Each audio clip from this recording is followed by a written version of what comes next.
The following is a presentation of the ForceCenter podcast feed.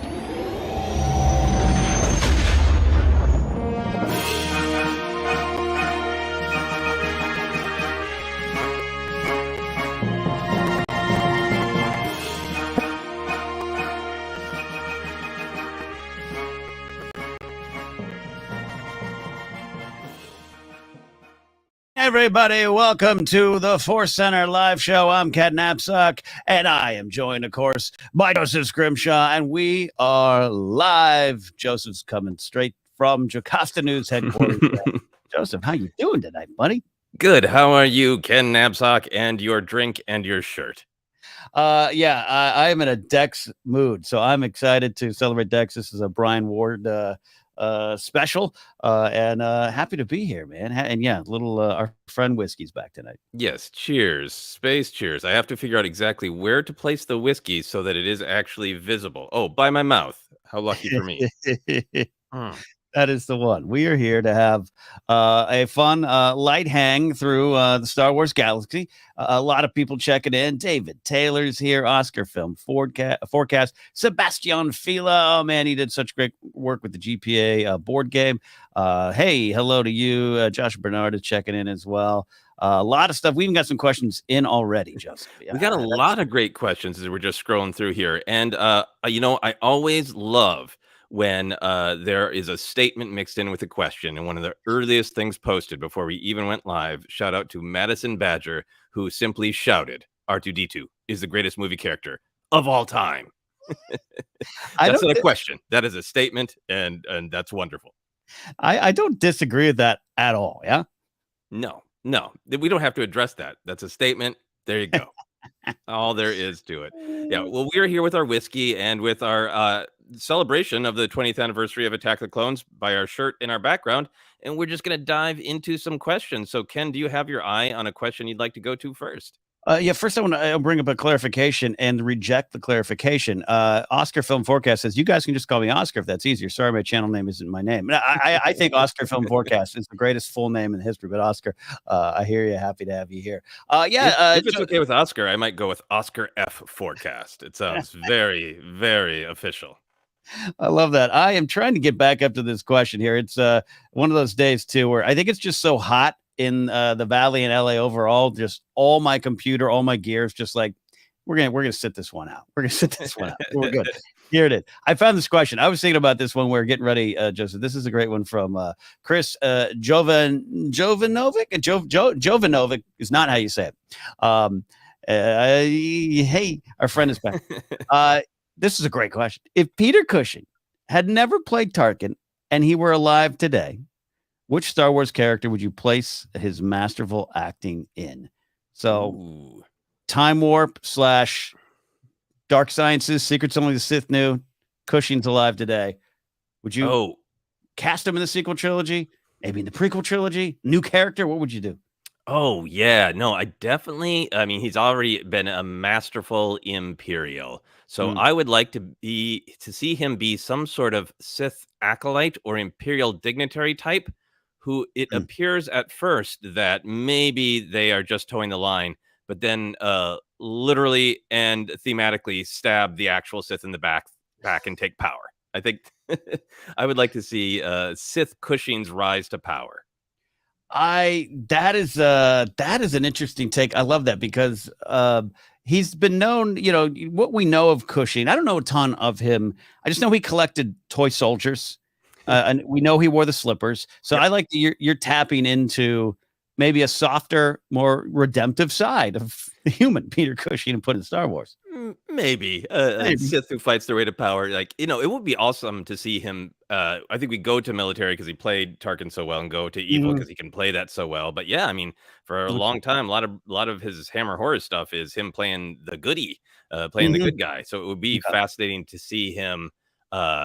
Maybe he plays a resistance military leader who is frustrated with the ragtag. Oh, I like that.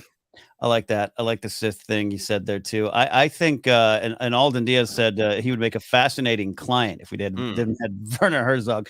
That's true. I can't imagine a world without Herzog in that role. That's tough to imagine. I I kind of like the idea of him. Well, not being a Jedi turned like a Dooku, like one of the fallen 20, but there's something he could tap into some of that darkness as a Jedi, but still fight for the light. I see him being maybe be kind of intriguing, being a Jedi who just doesn't jive with the Order, but he knows that maybe this is what he has to do. Not quite as a goody two shoes as Obi-Wan was maybe in his prime, though we know Obi-Wan likes to fight the Order a little bit. You know what I mean? Like, so he doesn't fall, but he almost does. Yeah, I think it would be great if Din ran into a Jedi who hid during Order 66 and was like, I'm good, I'm done. I know we've had some things like that in the comics that people try to start families and that, but if like all the way I set out the whole thing. No, I'm real good with that. Yeah. And also maybe being like play into the age. Like I know we're kind of playing with the space-time continuum here, but the idea of Cushing being a little older, which for all I remember, he was like 51 when he shot New Hope. I'm kidding. He's older. I love those stories. He was Tom 27 Cruise, in A New Hope. Tom Cruise is 4 years older than Wilford Brimley. But where he's got a lot of the history. Maybe he kind of remembers the end of the High Republic era, but he's maybe in the prequel era, which is so close to that. But he's been there. I remember when Yoda would go off on his field trips. Oh yeah. Or maybe he can be a surviving Mandalorian entirely armored, except for, of course, the slippers. That'd be fun too. I would love to have the slippers a little bit more in Star Wars, a little bit more canon. Yeah, we need a Moff Tarkin, Grand Moff Tarkin action figure with the slippers for sure. Alden Diaz is also suggesting Alden's on fire tonight out there in Miami, drinking Miami juice, whatever you got out there. A live action Almec tying into your Mandalorian suggestion, Joseph. He'd be a very good Almec. Yeah. Alternate Almec. Alt Almec. Take that one back. Anyway, alternate Almec. I'll stick with that. So funny. We always record ForceCenter live to tape, but I feel a little bit more naked tonight. You should never feel naked in a Dex Diner t-shirt. Yeah. Sweet Lou says he wants that shirt. You can go get it at Brian Ward's T Public shop. Hey, Brian Ward is there. Brian Ward is there. Just rearranged the statues behind Joseph last night. Oh, yeah. Quick status check. Then we'll get to another question, Joseph. Are you into Lego Skywalker Saga yet? How far, if you are? I downloaded it and I played it a little bit last night, and I stopped right before I was going to get to the pod race. Because I think I was trying to decide, how am I going to approach this? Am I just going to power through the story, or am I going to break everything I see? I haven't played that Lego game in a while, and I forgot, like, you can spend hours in one location just breaking crap. So I had some fun breaking crap. Accidentally started a fight with some Rhodians. Other than that, having a lovely time. Yeah, on Tatooine. Yeah. It happens a lot every time you go to Tatooine, and I think it's somewhat unfair for the Rhodians. I felt bad about it. But I can't wait to get to the Jedi Archive and rearrange some statues. You know what I mean? Yes, and the time we spend with Dexter is wonderful there. You got a question you want to pick out, Joseph? Yeah. Let me scroll back up because they were flying in nice and heavy right away at the beginning there. I am scrolling. Oh, that's just love for your shirt. Another statement. Wonderful. We love statements. Here we go. Here's one from Turtle 64224, which I'm going to imagine is a clone number in a clone name. What animated character would you like to be brought to live action in Mandalorian season 3? Wow, Ken, where do you go with that? We talk a lot about like print characters that we would like to make the jump to live action, but specifically animated. I think in Mando season 3, right? In Mando season 3, so we also have to do the era dance to make sure they're alive. Yeah. See, my answer might fit better into Ahsoka, which we now know one director of Ahsoka. Did you see that news this afternoon? I did not. What is it Peter Ramsey from Into the Spider-Verse? Oh, he's on board. Yeah, the reports are he's going to be having at least one episode. Peter Ramsey is one of the directors tapped for the Ahsoka series. Breaking news today. Nice. We'll talk more Monday on our recording session. So it's the dance between Ahsoka and Mando season 3. But I just maybe go straight for Hera. Ooh, time to do Hera. Bring her in. Very, very interesting. I'm gonna go with Hondo. Um, I Ooh, think yeah. I have been, I've had a long journey with Hondo, and I've just been appreciating him so much on our Clone Wars report show. And Mm, I think he'd fit in really well with Mandalorian season 3. The more stressed that we can get Din, right? Because mhm. Din's been going through a lot of change, but he still hasn't fully accepted. Like, he's starting this journey. We think the beginning of Mandalorian season 3 is like, okay, I got my kid back. We are a clan of 2. But I still believe in the old ways, the armor's ways. I got to find this mystical thing, and I think to get some penance. And I think he's going to be in a stressed out, emotional place. And I think needing something, landing on a planet and having to make one of his patented, "I will do a quest for you if you give me X." And the person giving him the quest is Hondo, and just jerking his chain live action for an hour would be a thing of beauty to escalate poor Din's stress. Besides Yeah. just wanting to see Hondo, I just think he'd fit in that show. He fits in the world that Din travels in. Yeah. I know that it's actually pitch perfect. And who doesn't like a live action chain yank here with Mando, right? Absolutely. Yeah, no, and now because of Rise of the Resistance and Galaxy's Edge and Batuu, we know he's gonna be around for a bit. So you have a lot Mhm. to play with. Yeah, and I think it really would work. And Mando and Boba Fett, but that Mandoverse really loves taking classic alien characters and species and putting them in costumes and putting them in masks right on camera. Yeah, absolutely. We'll have Hondo send Din to find a horn trimmer for him since he's getting a little long in Rebels. That's true. Brandon Bell says a Honda, 100% one of my favorites. Yeah, that's a very popular answer. No, I didn't get a lot. I got some backing for Hera. Hermione's toy box agrees with that there. But Dave Taylor and some others very excited for Fen Rao. Ooh, Rao. yeah. Rao. That How do you seems say like a Rao? very solid prediction. Yeah. It's And I've only Rao. Ven Rao. Yeah, I know we've seen him in animation, but I still see him comic book first, so I'm not sure how to say Rao. Rao. Um, that'd be good. Yeah, that's a good stuff there. Now, to follow up on my Hera thing, if she shows up, does Jason Sandula ever show up? Is the question. Oh, yeah. Well, now this is a joke, but at this point now, I just need to see Jason. Let me see, I'm getting this right. Yep. I need to see Jason start to train with Luke and then decide this isn't for me. Yeah, Just to put poor Luke through the torture test. make him 0 for 3. Either that or he's a part of Luke's school. And yeah. I love that there. Love that there. We got a deep one here going back to Hermione's toy box. Riddle me Yeah. this. How do you feel about the world between worlds being used in other shows or movies? Mm. I think this is a big question, Joseph, because I love that episode. I love the world between worlds, but it's one of those things, along with maybe the Purgle space whales, that I can only kind of envision in animation. And I don't know if it can make that leap. So it makes me think, let's do it. Let's see what Dave can do with that and say the end of the Ahsoka series. Ooh, yeah. I think it's definitely throw a little Spider-Man into our Star Wars. With great power comes great responsibility. I love it. Mhm. I think it's a great idea. I think that I can absolutely see it in live action. And even if I couldn't, I would want to, because I want live action to have that great why not energy, and let's put some weird things on screen, and Yeah. not feel like let's be reserved. We're live action. Um, I love the idea of it, that it speaks to the individual, right? Mhm. And I think that's theory of some fans.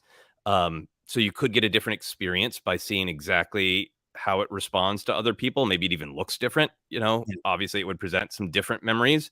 So that would be interesting. But I think the way it was used in Rebels is it was kind of a test to let go of the desire to change things, Right. and that great sort of time travel question of, yeah, of course you'd want to bring a loved one back, but what would you be sacrificing? Is that what Mm. the loved one would want? It was Yeah. so great with Ezra wanting to pull Kanan out. So I would love to see it in live action if there was a way to not just repeat that story. Right.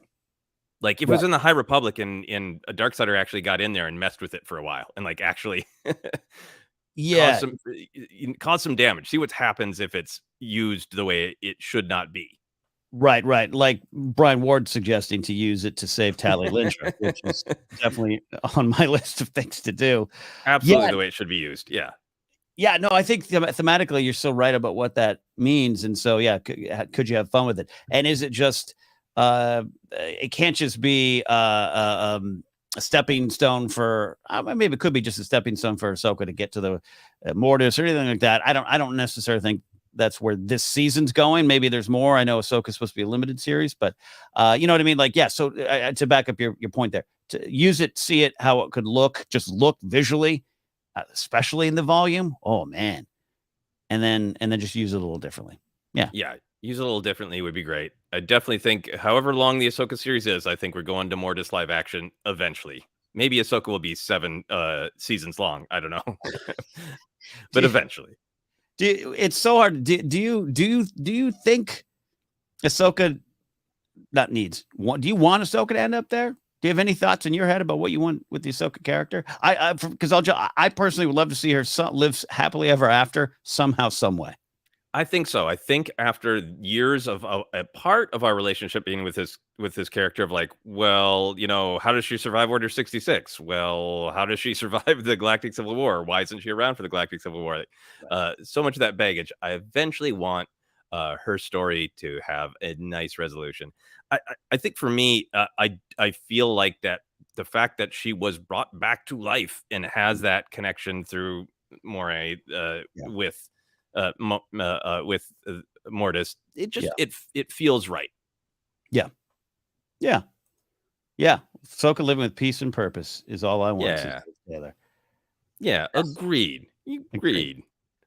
She seems rightfully so in a lot of ways. When we meet up with her again, she's got a lot going on. She's a little somber, and I think appropriately so.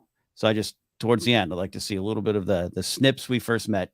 Just come back and have a good laugh. She's got smiles. She got laughs. Her and Luke probably hanging out, having a good barbecue. It's okay. But you know what I mean? There's a lot on her soul. Yeah.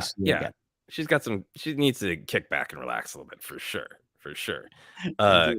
Ken, I got a fun one here from David Taylor. This is part question, part just exclamation. David Taylor says, about the Lego game, you guys, I just ran into a Mon Calamari on Tatooine in Lego Star Wars. What?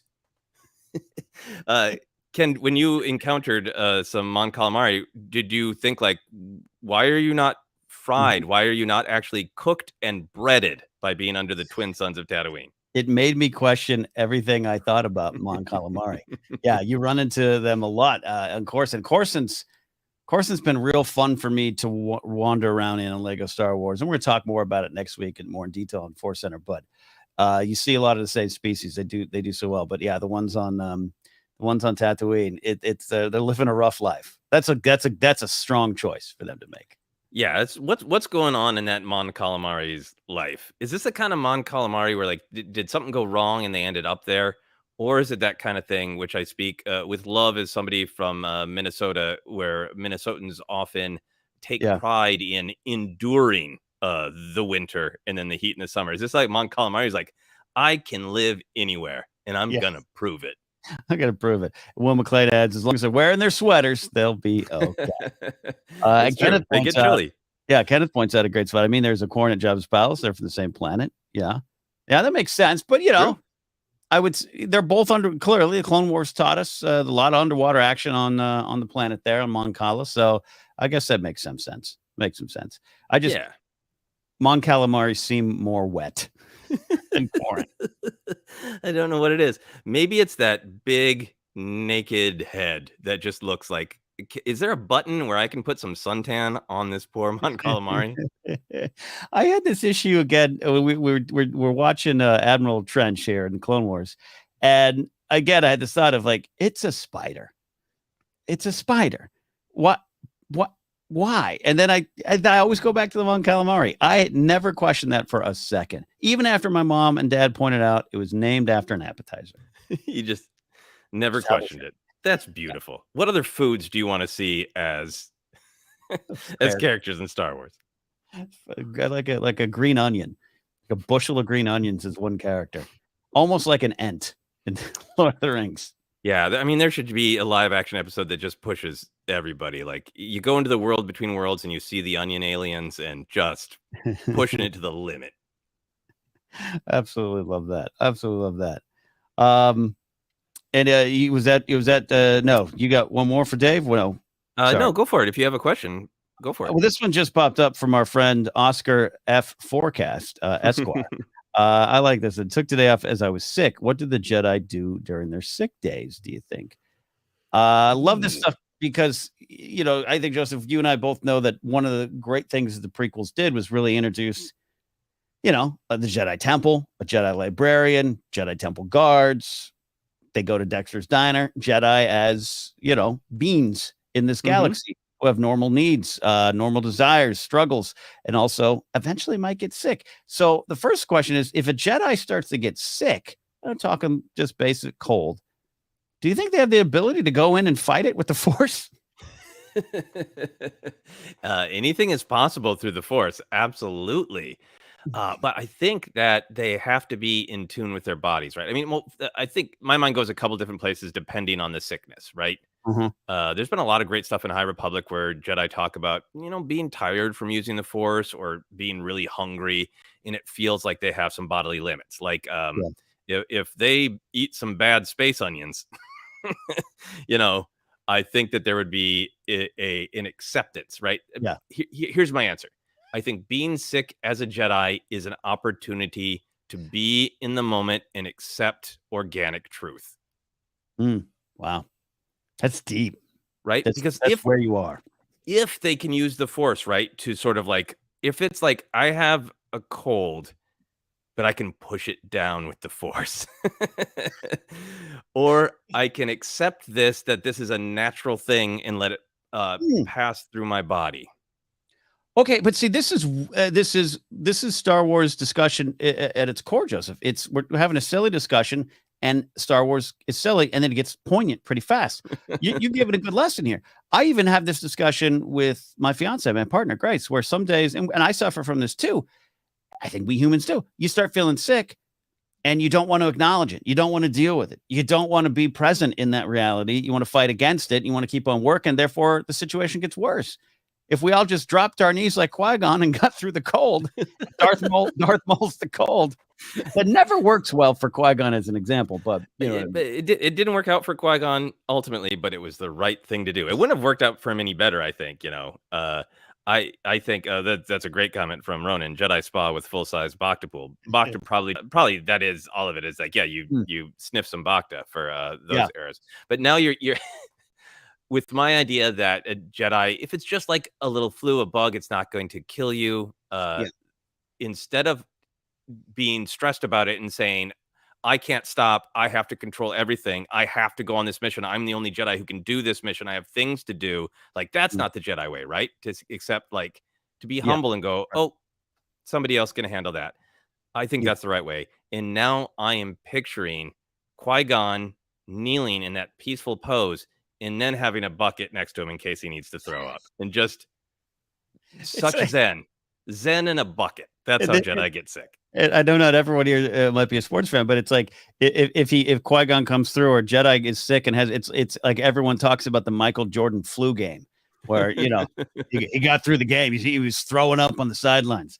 You hear old Kid Fisto, he was sick that day and he fought through it. He fought through it. Yeah. I think, a lot of things that go wrong with our bodies, obviously we get bugs and all that, but some stuff, it can be stress, or stress can make it worse, right? And I bet Jedi are real good about that, of like, oh, is your eye twitching? Meditate. Yeah. Is your digestive system not working? Meditate. I bet meditate's always the first try. Yeah, absolutely. And to the actual question of, all right, so let's say it is sick, and a Jedi takes a sick day. And we had a follow-up. I think Maddie Gunner had a follow-up question. Do Jedi get sick pay? Which leads to the bigger question of, do the Jedi get pay at all? And is their money? Do they have Jedi credit cards? Joseph, your thoughts. I would call you our Jedi master around these parts. You do have the robe on. If you're sick, do you just stay in your little room, meditate like we've been talking? Do you go down to the library, wear a mask? What do you do? Oh, I think I think there's definitely like sick bays, right? I mean, so I think you go to, get checked out by the droids or the doctors or the Jedi doctors. And I think if you're told to just wait it out, I think you sweat in your room with few possessions. That's what we should all do. I think Anakin had, an upset stomach just due to stress at least once. And just sat on his bed, angrily staring at his pod racing poster that he's got up in there. Which, I can't wait to have a little preview of the Clone Wars report coming up next week. I have some thoughts on that pod race poster in Anakin's dorm room. Yeah, I mean, we've been trying to be mindful of the length of the episodes of the Clone Wars report. With half of it's going to be analyzing Anakin's room. Yeah, it's going to be a long one. Yeah, it is. It is. That is an awesome series of questions there. We're off and running. Thanks everyone who's joining us here. This is a live ForceCenter Q A. We're going to try to do this at least monthly, maybe more. Yep, I know you want to see our faces. Guess what? You get our faces. I'm on my backup camera today, which I'm a little self-conscious about. Right before the show, my main camera went kaput.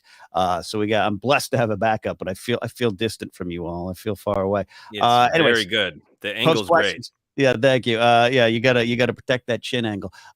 We got questions coming in. We got a super chat coming in. We appreciate that. We appreciate support for the show. But definitely a little part of what we're doing here today. So, any questions jump out to you here now, Joseph?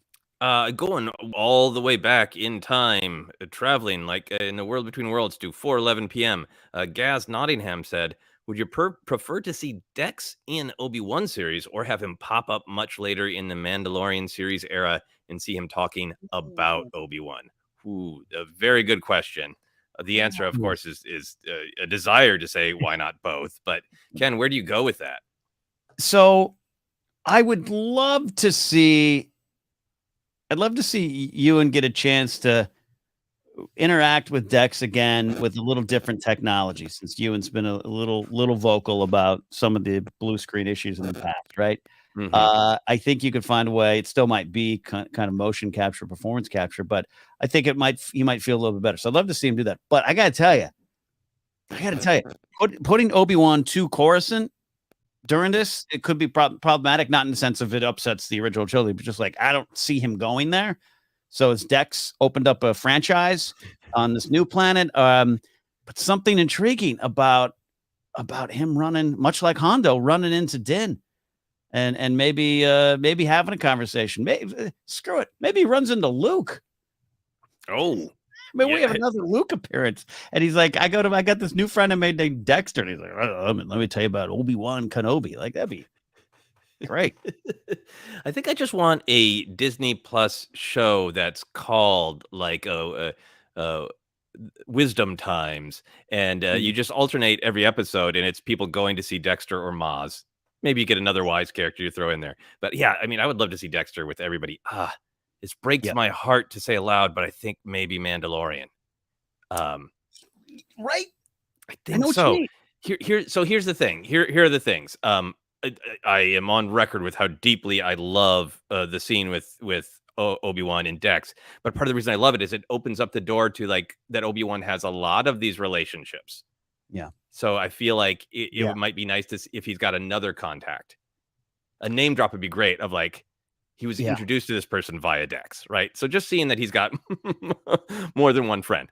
And there'd be the, anyway, you know what I mean. Well, and I would also love that if it was stayed in the food service industry and it was like a food truck.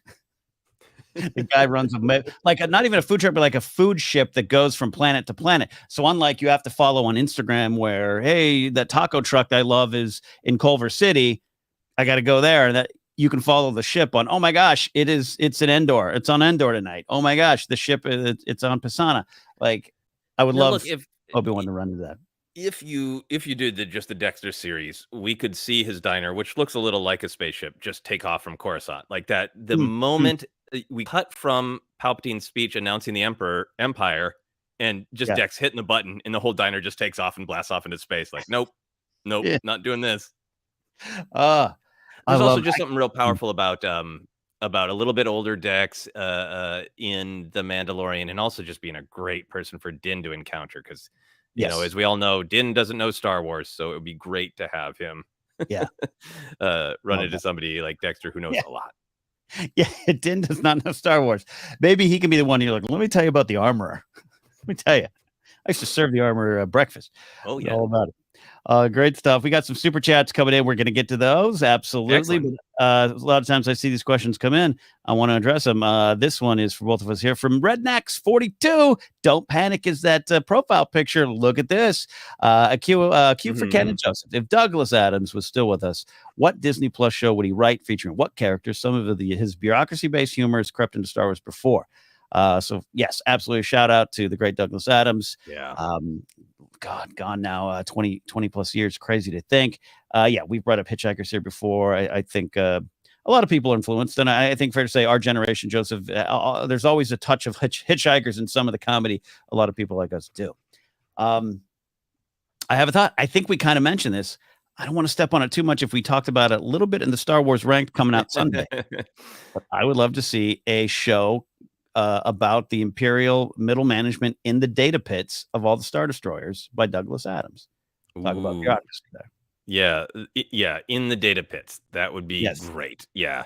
I think his bureaucracy stuff is great. I think one of the parts that I love about Douglas Adams is he just kind of addresses the whys of being a human, of being a sentient being, of existential dread, of what's the point of all this? I mean, I think that's what's so powerful about Arthur Dent. Yeah. And I think that would be a really interesting thing in Star Wars is to have like kind of a space road picture where you got one character who's just like, I never wanted to leave home. Just put Arthur Dent in space, but Arthur Dent with like Lando, right? Yeah. New characters, but that vibe. You put somebody like Lando who's got an exciting rough and tumble life, who's in the groove. This all makes sense to him. Anything encounters he can kind of get on board with, from sporting to being a barren administrator of a facility, and just this person just stuck with him, being like, I don't even know why I get up in the morning, and this guy's got all the answers. That would be great. I don't even know why I'm here. Nobody's supposed to be here today. Yes, we can also space too. Great question. Great thoughts. Love that there. Gonna get some of these super chat questions. We also got some other Alden has a question about our ForceCenter logo. Dino Remedios has a question about the Star Wars ring theory. We'll get to some of that stuff here. But Trey T's got this question here, Joseph, and then we'll get to some questions that you want to get to here, Joseph. But I have really fond memories of Tartakovsky's Clone Wars series, especially moved by the Nalvanian story arc. What are your thoughts on this series? So thank you, Trey, for that. We did do a deeper dive on these when they were finally released on Disney Plus, so you can go check that out for more thoughts there. But Joseph, overall thoughts on Tartakovsky's Clone Wars? Yeah, I really love it. I really love the individual adventures. I think I'm really drawn to the Mace adventure because it's just the absolute fun of totally just unchecked Jedi power, inventive Jedi power. But it's all seen through the eyes of that kid who's kind of seen what a Jedi is. So that one is really powerful to me. And then I really like a lot of the narrative stuff in that sort of second season as it's broken up on Disney Plus. I like a lot of this stuff, not only with Anakin and what he's going through and seeing that possibility of future and the great themes about control and letting go. And if you make yourself a warrior, is it to defend or is it to have the most power? And how power can kind of corrupt. And Obi-Wan's got some really great wisdom and some really great scenes toward the end there. So that's great. Final thing for me, I love the vibe where that scene where they are waiting out to fight a battle on that very rainy planet, and there's some just priceless moments of Obi-Wan sighing in the rain, like a John Cusack movie, just sighing out there in the rain. Some of my favorite moments from it. Yeah, I think it has a real important part in the Star Wars history, its legacy. It was something for me that even at that time helped me appreciate the prequels during an era which that was harder to do for our generation. Maybe again, not everyone, and everyone's journey is different. But I go there. I love the ventress of it all. I love the Anakin Jedi trials of it all. For the most part, with the beats there, I think it doesn't stand up for me as much as others as it does for others.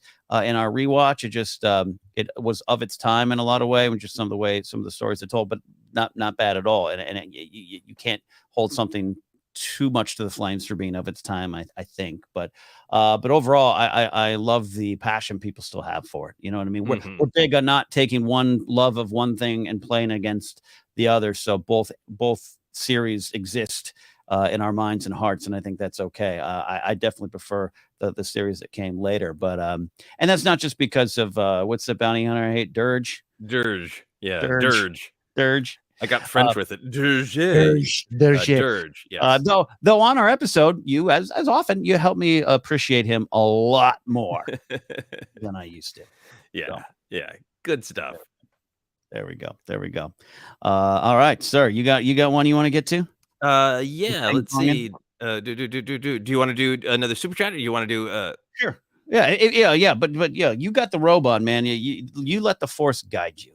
Oh no, you know what? Let's go back to Alden's here, because this is a good question. You mentioned it. This is from Alden Diaz, who says, I've been thinking about this and I always forget to ask, what is the name of the astromech in the Force Center logo? Does it have a personality or any particular job? So I believe when we first settled on the logo, of course, the wonderful Brian Ward, I think at one point we were going to try to decide or ask fans what they think the name should be, and I believe we did not follow up in any way. Is my memory correct, Ken? I think it's right. I think you're right. There's one of those like, oh, let's have a fan contest. Yeah, I don't know. I don't know. Yeah, we never did. Maybe we could do. Now is here. We can do. Yeah. For personality, I think I am just really moved by the microphone. I think that this is an astromech droid who could do absolutely anything, but this particular astromech droid is just really into broadcasting, right? Yeah. I think that that's not the only kind of microphone that astromech is hiding inside itself. I think it also has like streaming equipment. I think it's got some makeup. Like it can do little touch ups so people look good. I think it's got editing equipment, DJ equipment. I think this one's about content. This astromech is all about content. Go. It works through the pain. It works through everything. Yeah, it's just its memory is a little shaky because all of its available data room is just filled with music from across the galaxy.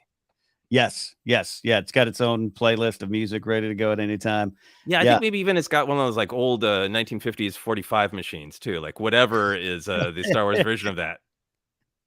The droid also appears in the 1000th episode poster, the first live action appearance, says Brian Ward. We got some great choices already coming in. That's wonderful. Yeah, and I read, for the first, and every once in a while it pops up, the hand, the Force hand, the Jedi hand used the Force was designed by a Force Center friend of ours named Leanne Lee Cotier, who was a original Schmoes No fan. Used to do a lot of Schmoes No art, and I reached out to her. She did that, and we started working with Brian. I always brag. We were one of the first podcasts to work with Brian. I always brag. We were the one. He did that wonderful animated databank brawl, and so that droid came in at that point there. So the history of logos. Amazing. Thank you for that question. Yeah. This one. I don't have the fully thought out intelligent answer. I'm even struggling to get the words out now, but I did want to acknowledge this question because it helps us talk about a great episode that's out there early on in Force Center with Jennifer. Dino Remedios says, hey, since this is a Star Wars safe space, and yeah, it is, and we appreciate you being part of that safe space there, so to speak, if you will. What's y'all's take on the ring theory? It's not about the series of horror movies called The Ring. It is about the Star Wars ring theory. So I'll just say right now, Joseph, I kind of remember the whole theory overall. I get it. We got poetry, we got rhyming. It's been a while since I taken the beat by beat deep dive. Yeah. What about you? Yeah, I would have to do a fresh take, but I remember looking at it over the years and thinking that I agree with the big picture. I think there's a sort of big picture of, especially for back when it was kind of first going around, that, hey, there is a ton of intent in planning behind the prequels, and I'm of course behind that and how it connects to the original trilogy. And I think there's a ton of stuff in the ring theory that is about the hero's journey and is about poetry and cycles, and I agree with all that. And I think I remember thinking I agreed with the big picture, and then there was some kind of minutia levels of this character enters the frame from this direction at this time that felt like I don't know if I agreed with every bit of supporting evidence for the argument but I really liked and agreed with in general the spirit of the argument. Yeah, I'm right there with you on that. It's similar to, like, I anyone who comes up with these theories, it's out of passion for Star Wars. But the one of the what is it, the machete order, whatever, pocket knife order, whatever you want to call it. I don't agree with it. At the end of the day, I really respect someone trying to analyze Star Wars a little bit more, but that one throws out Phantom Menace. That's a sin. That's a sin to me. But the ring theory is a little bit different. And the reason I brought it up is someone who did spend a lot of time analyzing it and digging in is our own Jennifer Landa.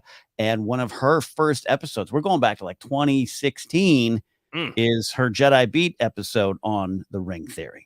So dig that up. You can find it on the feed. All of our episodes now, over 1,100, are there. And that's one of the first episodes Jennifer did. And if you've never heard her Jedi Beat show or later on the Happy Beat show, go back and dig in. It's the best of the best of what we do. She just, the NPR of Star Wars, someone's described it as just a detailed little mini doc. And check that out. Check that out if you guys haven't had a chance. Yeah, absolutely. All right. All right. Yeah. Shall we go to Senior Film? Senior Film. Absolutely. This is a good one here. Go for it. What do you got? Ooh, yeah. So he says, Ken, I know you said Revenge of the Sith was your favorite score. What's your 2 favorite tracks? And Joseph, what's your favorite score and top 2 tracks from it? An incredibly challenging question.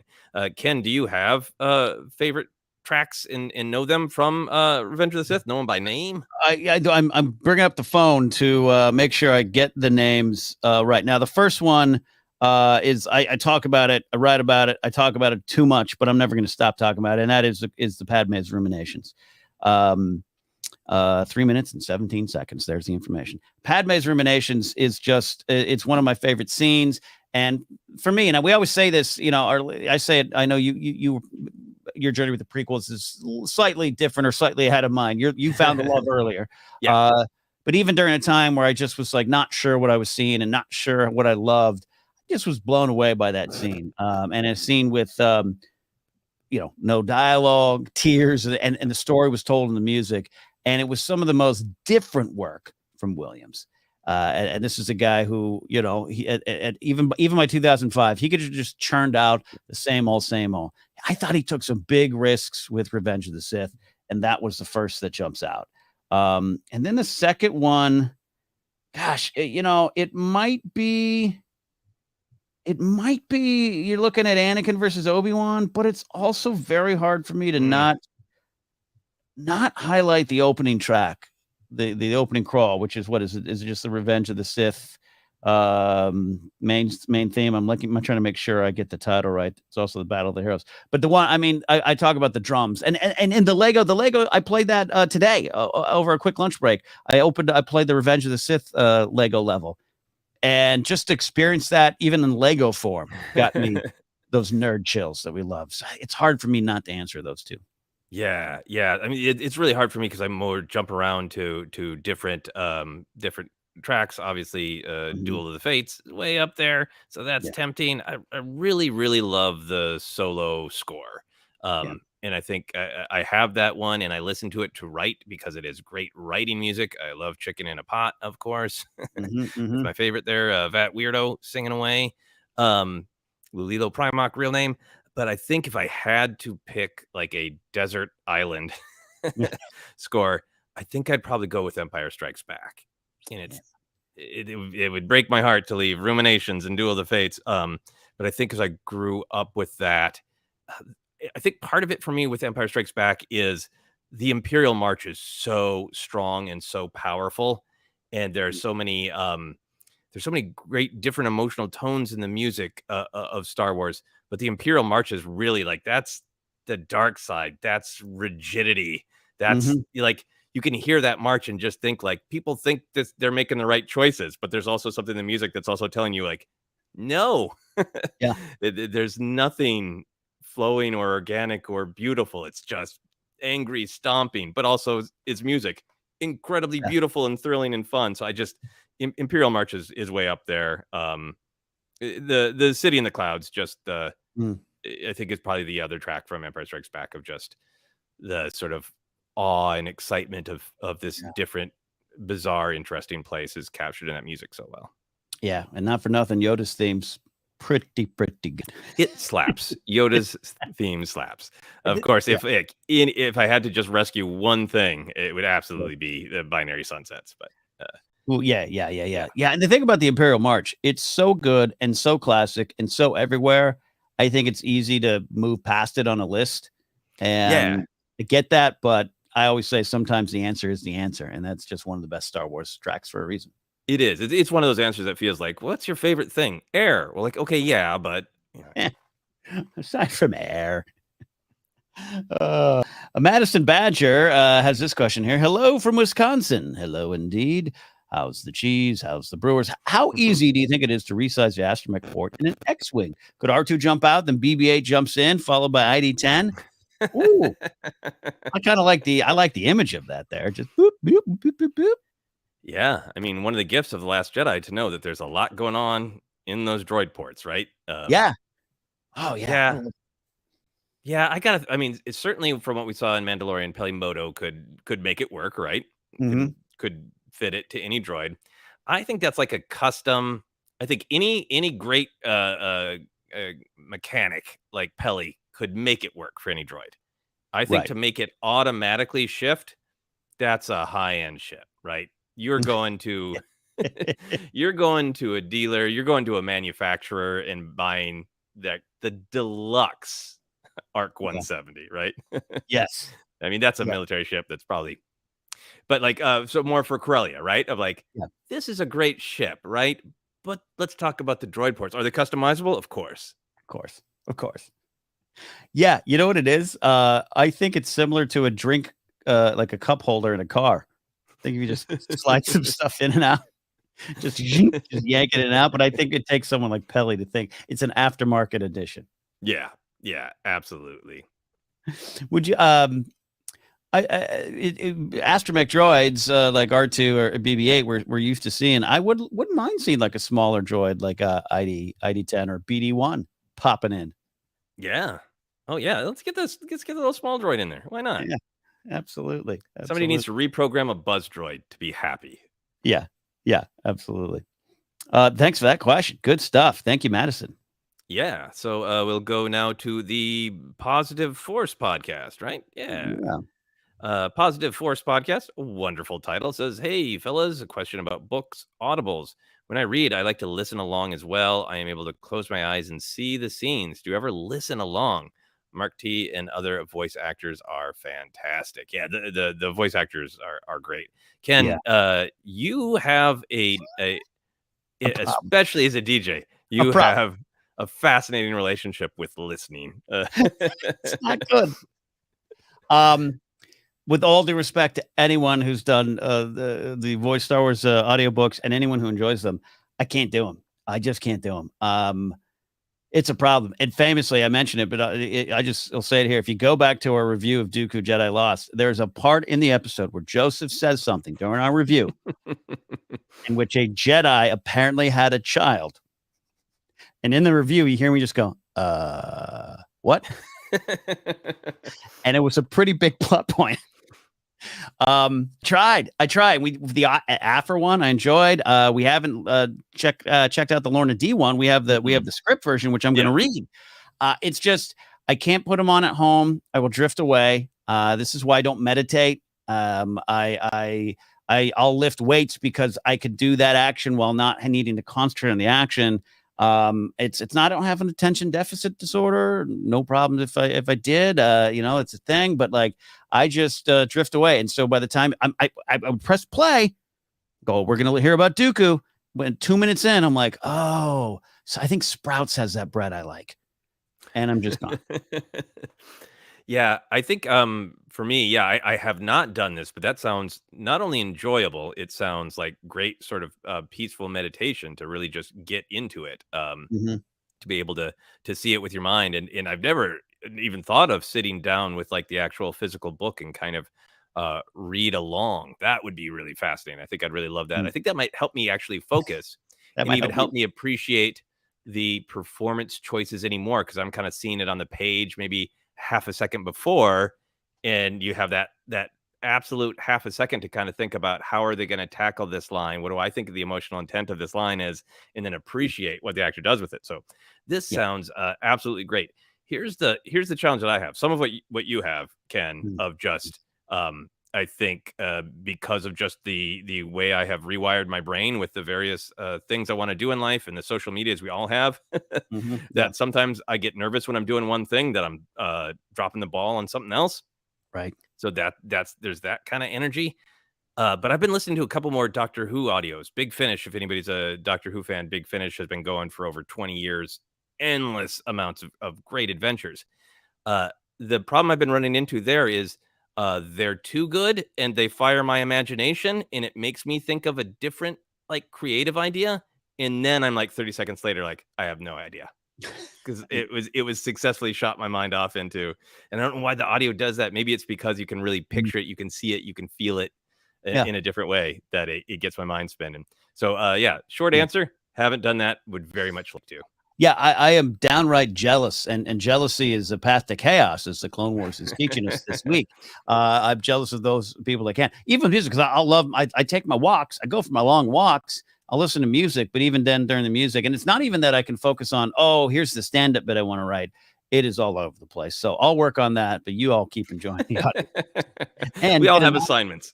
Get an audiobook on us by going to audibletrial.com/ForceCenter. It is not the best way to promote that. Like, we struggle to listen to these, but check them out. You can as well. We are having some fun here. Thanks to all of you hanging out with us here tonight. We got a big question from Big Lou's Workshop. I've said for years that having a sitcom style show called Dex's The Style of the Wings of Cheers would be amazing. Oh, I'm sorry. That's no question. That's just a correct statement. Yeah. That's what that is. No, that is entirely correct. In a ton of room for it. I think it could be done. It's wild, but I think it could be done. Love it. And then a Cali Kid with a super chat. Thanks for the support. Prequelist, #prequelist. Nice. Love that there. There's this question I want to get to here, Joseph, here. Where did that go? Sliding up the old charts there. Nocto Key writes in. Says, do you think expectations ruined a lot of people's enjoyment of the sequels, particularly The Last Jedi, which is my second favorite Star Wars film, by the way? Look, hey, complicated topic, takes us in a lot of different spots here. So where do you go with that, Joseph? Like, it might be a small corner of the discussion, but where do you go with it? Yeah, I'm gonna try to pull out and do the helicopter. I think expectations, or sometimes we try to call them like hopes or fantasies or ideas or what ifs, I don't think there's anything wrong with them. I think what happens is this great Star Wars lesson is when we grab for more control than we have and can't let them go. Like, I remember sitting in that last viewing of that first viewing of Last Jedi, which I obviously love and we've talked about a ton, and just adjusting to kind of the tone being different. Yeah. And having that moment in my mind was like, we've talked about this a bunch, and that's not how Hux is. Like, let go of the control. And I had to tell myself in my own mind, let go of the control so you are open to experiencing what is there. So I think expectations are great as long as you can let go of them and you don't block yourself from fully enjoying or just listening to what it is. You still might not like it, and that's fine. But I think that's the big thing with me. Yeah, absolutely. No, I think that's a great helicopter view. And again, there's so many different ways, and there's so many things, and there's just the punditry space, and a lot of things have changed. So I can only talk about my own journey. You said I love having expectations. The amount of expectations I have for the Kenobi series is off the charts. It's off the charts.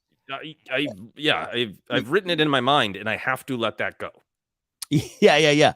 And still, Bill uses this hashtag that we don't use as much anymore, but speculate responsibly is something that we introduced into the space, our space, not the space, but our space. It came out of like I think our own lessons of coming out of The Last Jedi, and I got, and I'll just say this, it's like I got caught up in, number one, how I just watched things overall growing up. Not digging into a lot of the things that are there in the stories for me. They hit me, they move me. I get that, but I would look at them a different way. Then I got caught up working at some of the spaces I did, working for the companies I did, where it was all about your predictions. where you showed up and like I one time had my boss come to me and says, "Hey, I'd like you to do a Game of Thrones video on your top 5 predictions for the show." And I just at one point I'd realized I don't have those. I don't know. I don't collect those in my brain. I'm no longer at that spot where I used to be. And Last Jedi was a lesson in that, where week in, week out, whether was on Force Center or other shows that you and I would appear on, it was all the cool things about what we wanted Luke to do and what we hoped would see and what was Snoke. And although we can make fun of all the theories and Rey's parents, and I remember specifically the first viewing when Rey went to the mirror cave and Rey went to the wall, and I was holding my breath because I was like, "Here we go." And then when it wasn't an answer, and an answer came later, which that's another thing we talk about, but that's also in this conversation, right? When I kind of laughed, not at the decision on screen, but I kind of laughed at myself about the videos I had done, and about the theories I had, and because it doesn't necessarily matter to the story, and it shouldn't. And I came out of that film challenged, and then kind of accepted where I was in that journey and got so much more out of it. And that's not for everybody. We're not saying we're doing it right and other people doing it wrong. I just think there is some truth about people holding on to and you still get that. And I still, one of the things like, hey, Finn should have been a Jedi in the film. You know what? I actually agree with that from a certain, like, that would have been great. Mm-hmm. They didn't do that. They did this. And I don't want you to miss this, because this is powerful. Yeah. And that's the overall helicopter view. Yeah, I think so. Horizon Brave has a nice comment here. It says the problem with this idea is that just settling for anything and not having or holding the creators up to higher standards means we just want to accept whatever is fed to us. I love the idea of letting the creators tell the story. I do, but you can't just accept anything and everything in life. Expectations and higher standards is what keeps innovation. I think he's got some more thoughts here, but I just want to address that. I think that's sometimes the nuanced part of this conversation is that for me, I want to make sure that I'm not reacting in the moment and shutting off the possibility that I like it. I want to really be open and seeing the story and asking myself, why is this story told that way? Why is it structured that way? And if at the end of the day, I still dislike it, or as a writer, I think like it had this structural problem, so it feels like the show or the story wanted me to care about X, but I didn't, because why? I absolutely have those thoughts, and I let those thoughts happen, and I think critical thought and critical analysis is absolutely necessary. So I think that's a great point, Horizon Brave. I'm really talking about like the first time through, because I think almost everybody here, who'd be on this either talks about Star Wars or loves Star Wars and is going to give something a chance more than once. I think a lot of times people see a movie or a story once, they come in with the expectation that it's going to be blue, the story's green, and they just go, I don't like it. And all I'm arguing for is try to see what the story wants to be. And then if you still think it doesn't work, you still think the creators dropped the ball, of course, that's always valid. I found myself, I got in this discussion about Book of Boba Fett, which I love, and I'll say loved more than most of Mando. That's not an answer for everybody. I understand it chose to do something style-wise that not everyone agrees with, and I have to let the go, and it's not a hill I die on, and that's the experience they had, and it's only what's there for me. But I also think digging into the themes changes a lot of it for me. When it all connects, and that's what changed a lot of my viewing experience. Is what is this communicating? And it goes into stand-up and jokes and humor. I'll make a dumb, silly dad joke 5 times a show. That's great. But when it comes to stand-up, what am I communicating? What am I telling? The audience then can choose if they think I did it right, but I still have to have something behind it. And I do think all these creators have something behind it. And so that's kind of where I focus on when I watch these things. But nothing's perfect. No. And I mean, and I think, we really, really celebrate Star Wars. And, we try to bring it up every once in a while so people know we have things that are like, that's not for me, or it would have been great if X, like that. Yeah, those things are definitely there. And a final thing for me on this topic is just a lot of my passion about this comes from my own journey with the prequels of like, I loved them because they had lightsabers. I collected the toys. I was engaged. It was great. But I had all these problems with them, and myself and many people I knew over the years spent so much time trying to rewrite them into what we expected them to be, and it kept people from seeing them. It kept people it kept people who are like younger who just received them Yeah. So I went on that personal journey for myself, which is why I'm passionate about it for myself. Yeah, no, and I get passionate. I get grumpy. I because sometimes I think not to what Horizon Brave is saying, but sometimes I just hear, especially from other colleagues and stuff, which is some of the stuff they say where I'm like, you have literally missed what's there, and I want you to dig deeper, and it's not too deep. You don't have to dig deep; it's right there. But you're holding on to something, and therefore you wedge something into a scene that was not intended, was not there, and you just kind of miss it. So that's the dark side of it.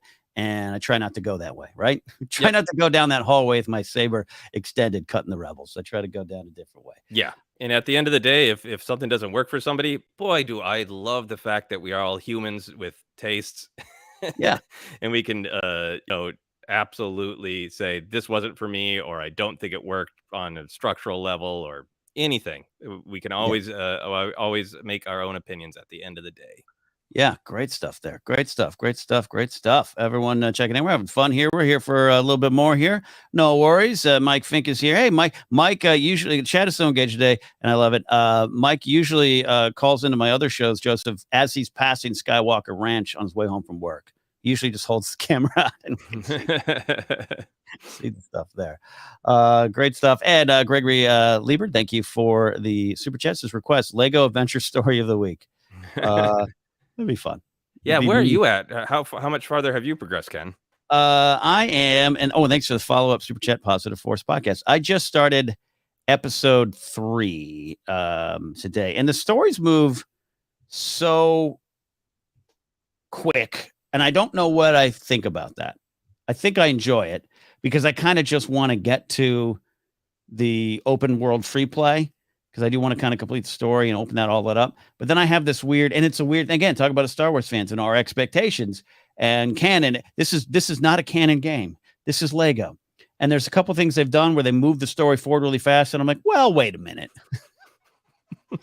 We missed this entire chunk of story. So I'm having this weird, but it's all positive. Lego gameplay is never my favorite. I get a little lost, and I don't think I finish missions. I just think I kind of press buttons until I stumble onto the ending. But that's just my experience with them. But the story is great, though. This is such a love letter to Star Wars. So, yeah, I'm moving fast, but I'm already into Revenge of the Sith. I just fought Grievous. Yeah. Nice. And did you defeat Grievous? Yeah, and that's the thing. You always do, right? I hope so. Wanting to move through it nice and speedy. That pod race is frustrating. Okay, I haven't got there yet. I am ready now. Yep. Yeah. The David Taylor is commenting on what I was about to. I just got to the massive plot compression on Tatooine. Yes. Whereas you get into Water Shop and like throw all the scenes in there. Throw it in the Tatooine narrative stew. The Revenge of the Sith one happened so fast that was the first time I was like, wait a second. And I had to let go of that because it's Lego and we're having fun. Absolutely. Here's my my fun adventure is I haven't played a video game in a while, and did the amazing buying it online and watching it download, and there it was, and got through all the setup, inverted all my y-axes, and then finally was like, okay, I'm ready to play. I'm going to hit the button, I think it is, to ignite Qui Gon's lightsaber, and just started hacking. And the first thing I did in the video game was I hit Obi-Wan with a lightsaber. Yes. Because it's been a long time since I played the Lego games. I honestly don't remember if you could hurt your friends, but like that was the first thing I learned. Is like, remember, you can hurt your friends. Hurt your friends. I just took out as Obi-Wan Commander Cody. Then I thought, well, that's probably better. That's probably better. I should take care of him first now, so we don't have the problem later. Yeah, exactly. Exactly. There we go. Great stuff. People checking in here still. People joining. That's great. That's great. Yeah. Let's see. We got another one here from James Farley. It says, including an episode of Book of Boba Fett without Boba was a bold and exciting choice. If you can add an episode to Obi-Wan Kenobi that doesn't feature Obi-Wan or Vader, what would you focus it on? Wow. Talk about managing expectations, taking a deep breath. Yeah. Where do you go, Ken? I have an answer. Breha Organa, Bail Organa, and Young Leia. Nice. Yes. 35 minutes with them. Yeah, I mean, for me, the Book of Boba Fett thing works because I think, there's a great discussion to be had about whether the audience should have been more prepared for it or not. But to me, Book of Boba Fett was clearly part of the Mandoverse. It was part of this overall connected story. Um, so I, so that for me is the narrative reason, and then that it worked thematically, that it was about building connections, making choices to, not be by yourself, but to be with others. It seemed to be was going on for both Din and Grogu. So I Mhm. would want it to tie in some way to the big picture story. So if it somehow, I mean, yeah, if Kenobi uh, visited Alderaan to check in with Bail, to check in with Leia, like, Hmm. how's she doing in the Force? Yeah. Good. uh, because my kid's just playing pod racer, and he's yeah. How's That's that's gonna be the view. He's gonna be like, "How's Leia doing?" And you're gonna look over, and she's gonna have stacks of books. She's gonna be learning to write proposed legislation. She's gonna be running things, and you got Luke over there like, yeah. yeah, I love the idea of Obi-Wan showing up and saying, like, so Luke is Anakin's son. Is Leia Padme's daughter? If you know what I mean.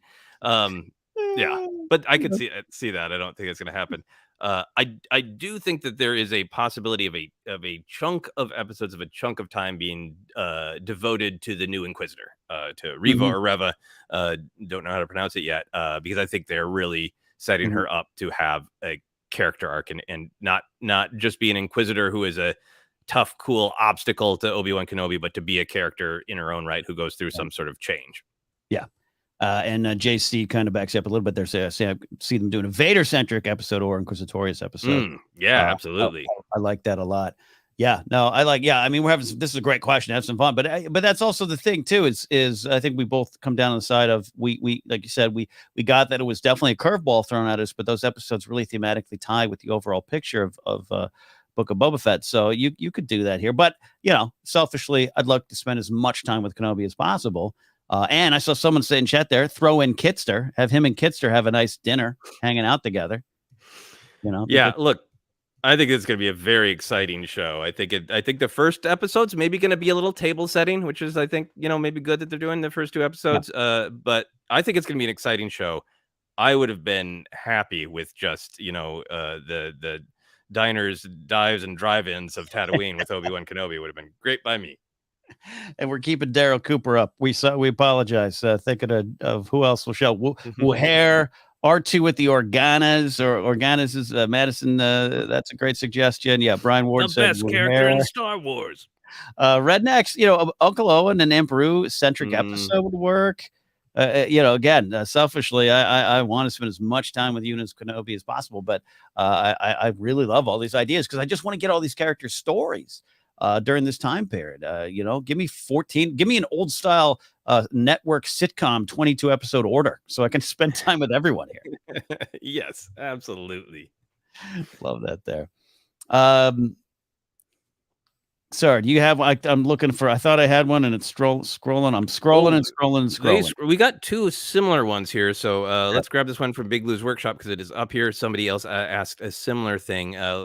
Big Lou says, "I just picked up about 8 new Black Series figures. What new collectibles have you picked up recently?"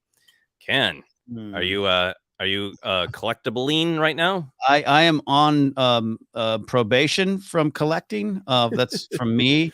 Friend of the show, Robbie Smith, gifted me an early birthday gift of it's a pack of 6. I'm looking at 6 Mando coffee mugs with hot chocolate packets in them. The only problem is I currently have 42 coffee mugs in my kitchen. I use one of them. So it's still in package. So, we're starting the bids now. 6 Mando mugs, huh? Yeah, I mean, six Mando mugs. I'm gonna get you a 7th for your birthday, so you can have a Mando a day. I am trying to contain myself with the action figures. There's been some great announcements. I finished a project this week, or at least like a big part of a project that I've been working on for a while, and I wanted to treat myself. And I'm trying not to let my life be ruled by the algorithms, but like I hit send on all this creative work I did to my manager. And then an email popped up immediately from Amazon going like, "Are you aware of this Emperor Palpatine action figure?" And like, well, this is just karma. I got it. So this is the just kind of straightforward vintage return of the Jedi. Yeah. And the thing that got me, the thing that I opened it and it was like, I got it. It's the great vintage card. It's the fun, cloth. So he kind of looks like he's bundled up in a little bathrobe. But then he has alternate hands with the lightning, which in the package are like right behind him. So it looks like he's decorating his home with hands that are also like lightning trees. It's so great. It's so fun. So I picked that up, and then same day, I pre-ordered the vintage Figrin Dan. Oh yeah, okay. Yeah. And that was just announced this week, right? Or last week? Or It was announced this week, and then it was up for pre-order. And I've definitely owned at some point like banned packs or whatever. I don't think I have ever owned, and I need to do my research. I don't know if it exists, a single card Figrin Dan. Yeah, it's just like I need that, and I also wanted to vote with my action figure dollar of give us more aliens, give us more weirdos. I get the economy of it, and the troopers and the Mandalorians popular, and the reusing molds. I get it, but like give me the weirdos. Yeah. That announcement. I even said it in the ForceCenter Discord. They announced the Saga Black Series, the Leia from the Leia comic series, the 2014 comic series. It's a great Leia design, and there was at least one other one that I even posted in Discord. I was like, I might be back to buying Black Series figures. I'm just gonna have to. Like, I just can't say no. And like you say, the old thing we learned in school, to cast your dollar vote. I just want to cast my dollar vote about these. Yeah, Alden's there too. Back me up on that one there. The new Leia from the Marvel Comics. It's a really good design because it's kind of that white jumpsuit Leia that is going to be on Hoth and Cloud City, but she's got like a kind of a shawl poncho scarf thing going, a blaster. It's great. It is really just like I'm going to look like extremely elegant, practical loyalty while also kicking ass. And it's got some good connections there to Padme as well. So great design, great figure. Love that question. Yeah, good stuff there. And then we can see this has happened. So you start scrolling too far down the comments when there's a good question there. Thank you all for your questions here tonight. Having a lot of fun hanging out with all of you here today. And I definitely lost. Oh, darn. It was a good one. This one's great from Daryl Cooper, who stayed up late in the UK. What books are you most looking forward to? Shadow of the Sith, Face of the High Republic. I am 18 specific pages into Queen's Hope and enjoying so far. Big stuff already, like big canon kind of things up top. So definitely was looking forward to and now have it there. Joseph, I know you we're both looking forward to Shadow of the Sith. Anything else on your docket? Yeah, we've just got Queen's Hope, and I can't wait to crack that open. I am reading, which I never have, the now Legends Kenobi book, the John Jackson Miller, and enjoying that very much. It's funny, like we're not doing an episode on that, so that's just like I got to finish my recreational Star Wars reading, get back to Queen's Hope, and then I think Brotherhood and Shadow of the Sith. Those I'm really, really fascinated with some of the not just spending time with characters I like, but some of the big lore stuff. It's not even like I want or need like answers. It's I'm really intrigued that the books are going to some of these really big and pivotal moments, first meetings and that kind of thing. So Brotherhood, very excited for. We talked about on the main show, Shadow of the Sith. I'm excited for just the quality time with Luke, that excerpt, but I'm also just really intrigued with the Luke and Lando hanging out, and what's the vibe going to be? On their down moments, what do they chat about? Like I'm excited for the Luke and Lando vibe. I can't, we talked about it on the main show, so I think we're kind of remixing some of our discussion, but even some of our jokes, but it is hilarious. I've always thought of them as just mutual friends of Han and not real friends together. So I want to see them. And we've all experienced that where you hang out with Chuck, but you only really know Chuck from Steve, and Steve's not here. So you and Chuck you're going to see if you vibe, and you don't always vibe. So I trust Luke and Lando are going to vibe, but I think it's hilarious. I'm so excited because that's something I've thought about my whole Star Wars fandom is you don't see Luke and Lando hanging out enough.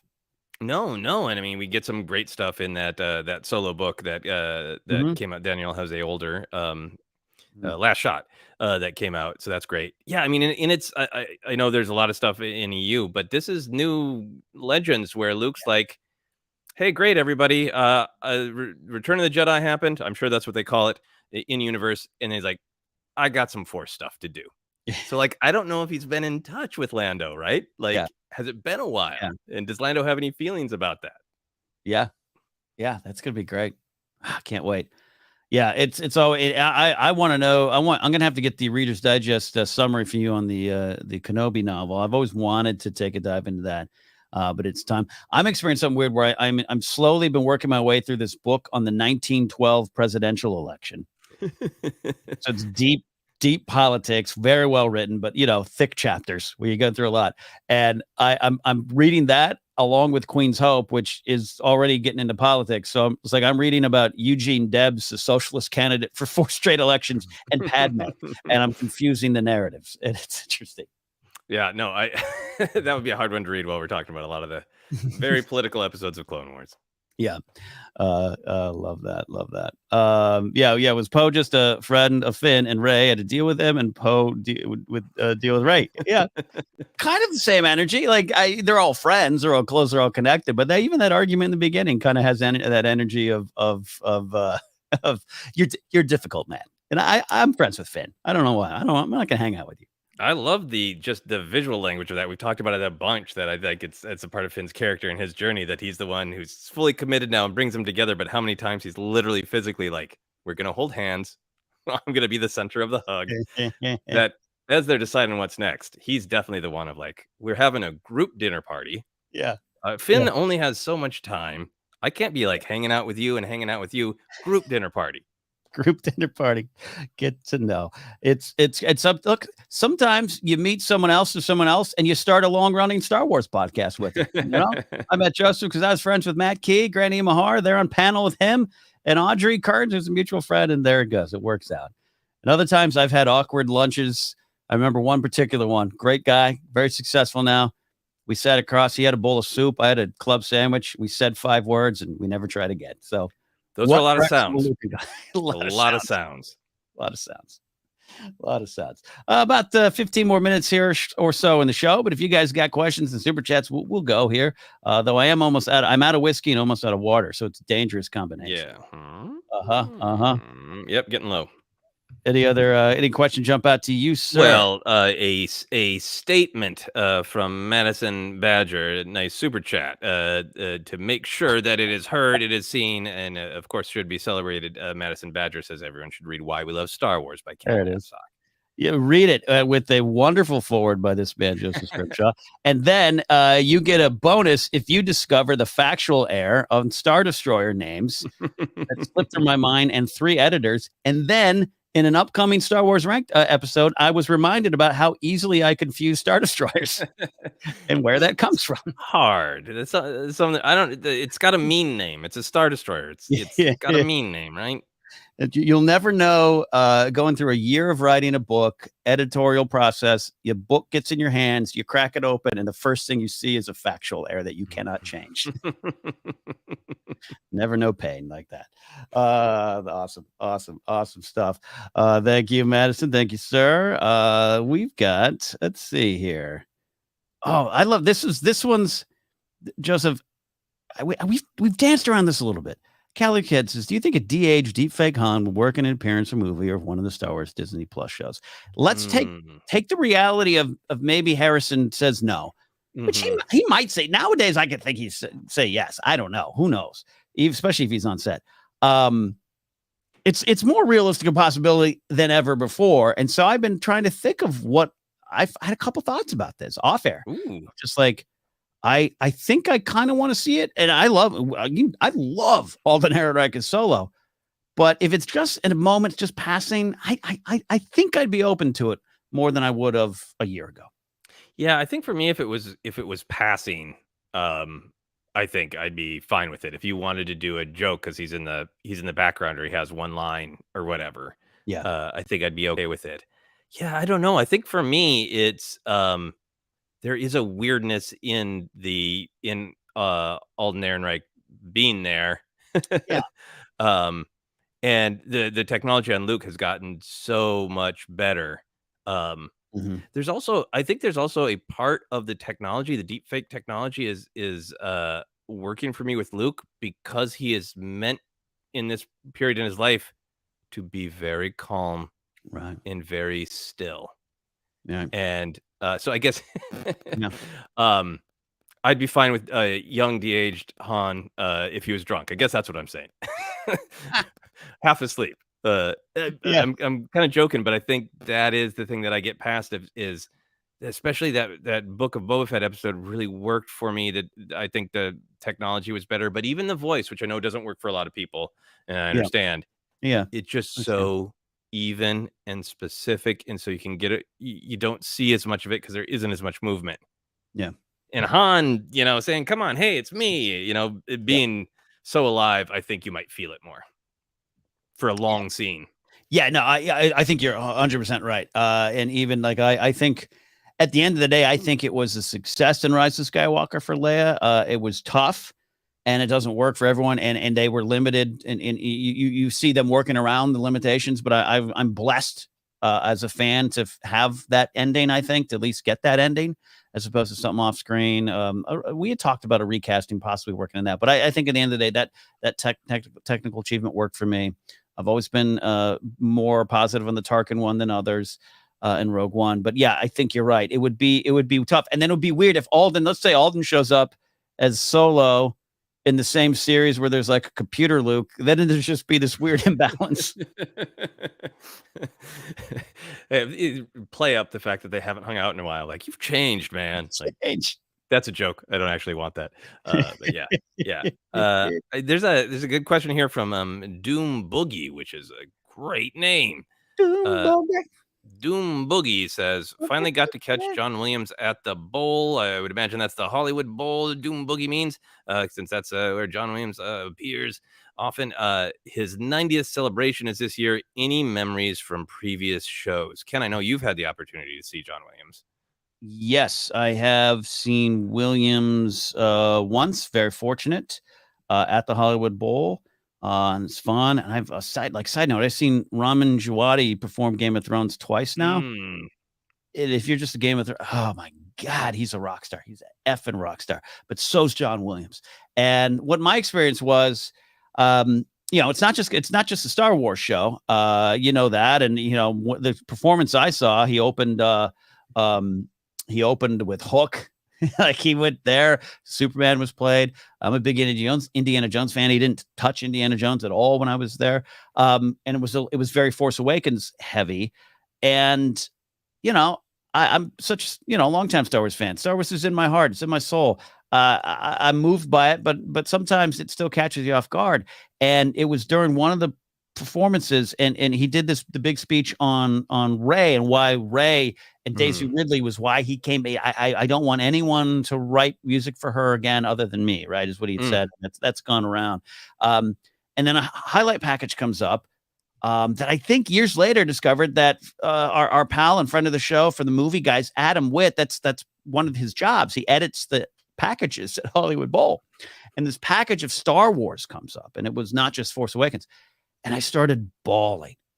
And I was bawling because of just the gift of this in her life. And I even kind of have that with the Lego Skywalker Saga. It's such a love letter to it. The opening of that game hasn't caused me to bawl, but I just get that warm sensation of fuzzy nerd fuzzies for this particular thing we love, because we're all invested in this. And if you're here watching even this show with us on a Friday night, you don't just love Star Wars. It's your life. You made it part of your life, yeah. Yeah, and that's not a bad thing, and it's not anything to mock. It's not anything to make fun of.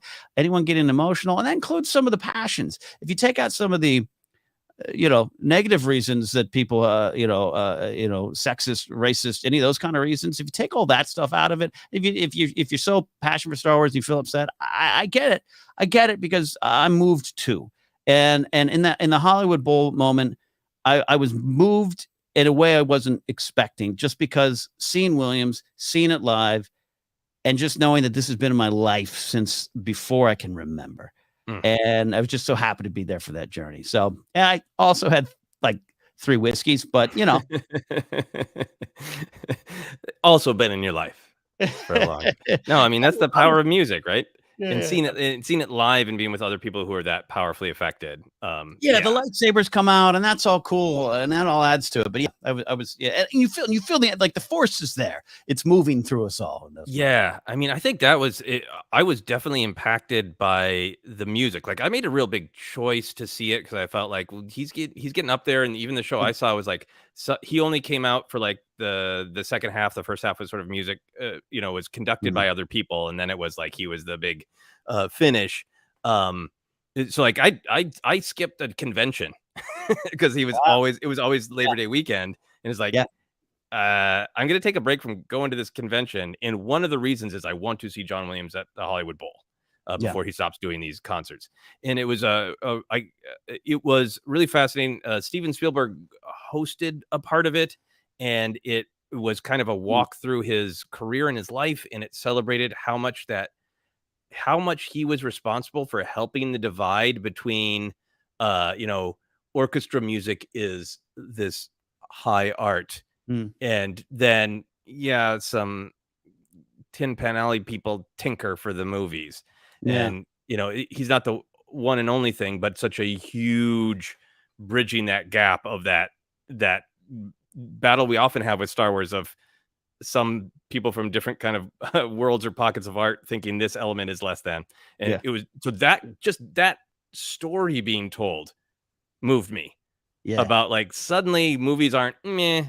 Now people are like, please, John Williams, can you come, orchestrate and conduct and all that. So that was really moving. Spielberg showed, I believe it was the from Last Crusade, the young Indiana Jones on the train. Yes. Without the music. And he was like, it's garbage. Look at it. There's no emotion. It's garbage without the music. And then played it with the music. That was great. And then the other thing was Williams played a bunch of stuff. The audience was, hundreds of people in some sort of Star Wars outfits, bought the fake lightsabers outside, which I did. I bought a knockoff lightsaber for $10. Many other people dressed in Harry Potter gear, hoping for that. Right. Finishes the concert. Nothing from Star Wars or Harry Potter. Encore comes out, attacks Imperial March, and myself and however many hundreds, maybe 1,000 of the all-in people, Jedi robes, Mandalorians, what have you, with lightsabers, just jump up screaming. And some of the people who were there for like John Williams, Master of the Arts, were like, what? Like a couple of people were just like, they weren't ready for the level of emotional freak out. Yeah. At the Imperial March of just like the screaming and the waving and like half, this massive space is lit up with lightsabers. So that was great. And then he played, I believe it's called the Spark from the Last Jedi soundtrack, and was really moved by that one. And he seemed really moved by that one. Of like he did. Oh yeah, wow. He like in the same way he talked about Rey, about just like that idea of the fight isn't over, the spark lives, that kind of thing. So those are some of my memories. And then as we left, feeling really bad for the Harry Potter people because there was nothing. Sorry Potter fans, and Dave Taylor has a follow-up to this question, asking if we've ever seen a live orchestra play along with one of the movies. I've seen Empire with the orchestra next month. I have not experienced that. Have you, sir? No, they've done that at the Hollywood Bowl as well, and I've had some friends who went and said like it is amazing. First Hollywood Bowl thing I ever went to was Looney Tunes with a live orchestra, and that was amazing. So I'm sure Star Wars would blow my mind. What was mine? Gosh, I'm trying to remember. Seen Oasis there a few times. I saw a tribute to the Beatles led by Cheap Trick and an all-star of performers. That was a good night. Very good. Very good.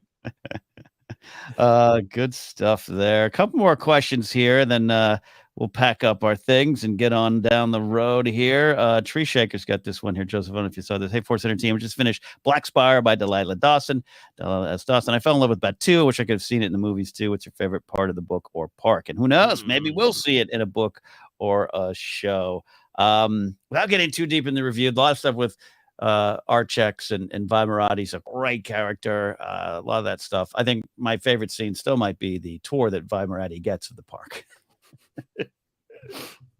Which, here's the thing, I went into that book a little cynical, and I know we got the Galactic Star Cruiser stuff going on, and people are understandably and maybe to a degree rightfully cynical.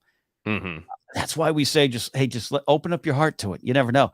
That book is great, and Vimerati's a great character, and it made me want to pack up my bags and head down the 5 freeway to Galaxy's Edge. Not for pure commercialism, but for I needed to continue the story, and it worked really well.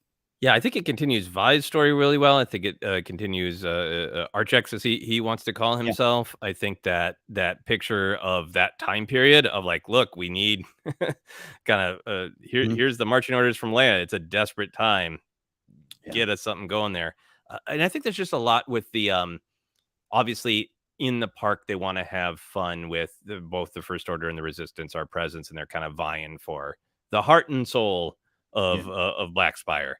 And I think because the book is dealing with that, it gets into some real classic, like, here's why the rebellion, the Resistance, the Alliance, the light side is the way to go versus the way the dark side is going to treat you.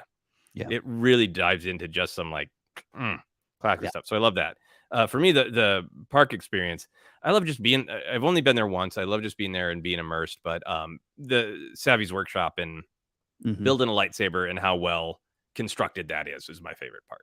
Yeah, and I've talked about it before, but it's just like, and other people talk about it too. If you turn that corner and you see that Falcon, no matter how many pictures, how many times Joseph posts a lightsaber picture in front of it, doesn't matter until you get there. And I hope everyone who's a Star Wars fan gets to experience that. It just catches you off guard. Again, because it's not just the moment. It's not just, oh, it's the Falcon. If you're there, I don't care if you're 10 or if you're 45, you have spent a lot of your life imagining what the Falcon will look like in real life or what it would be like to be on the Falcon. That's kind of why we keep coming back to Star Wars. It's the big stuff, but it's also, oh, I was on a palm tree pretending it was a speeder bike. And so when it's there and it's real, man, it kind of hits you right there.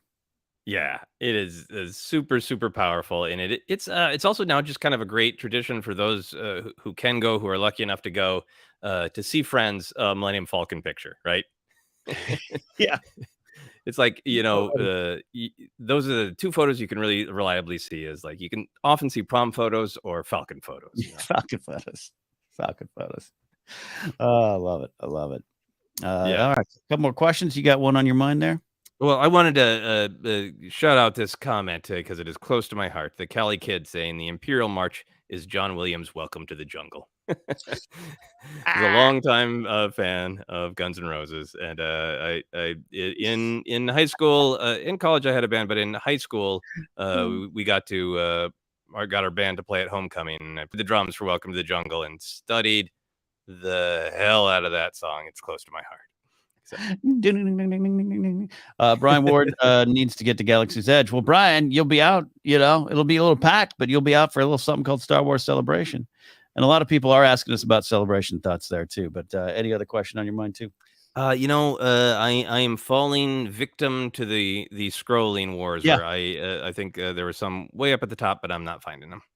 Yeah, to that question, I saw a couple of people asking, so we'll address here too. The last one was where was that one? And it doesn't matter. A lot of you asking what we're looking forward to at Celebration, maybe what we're doing, and any kind of plans in that regard.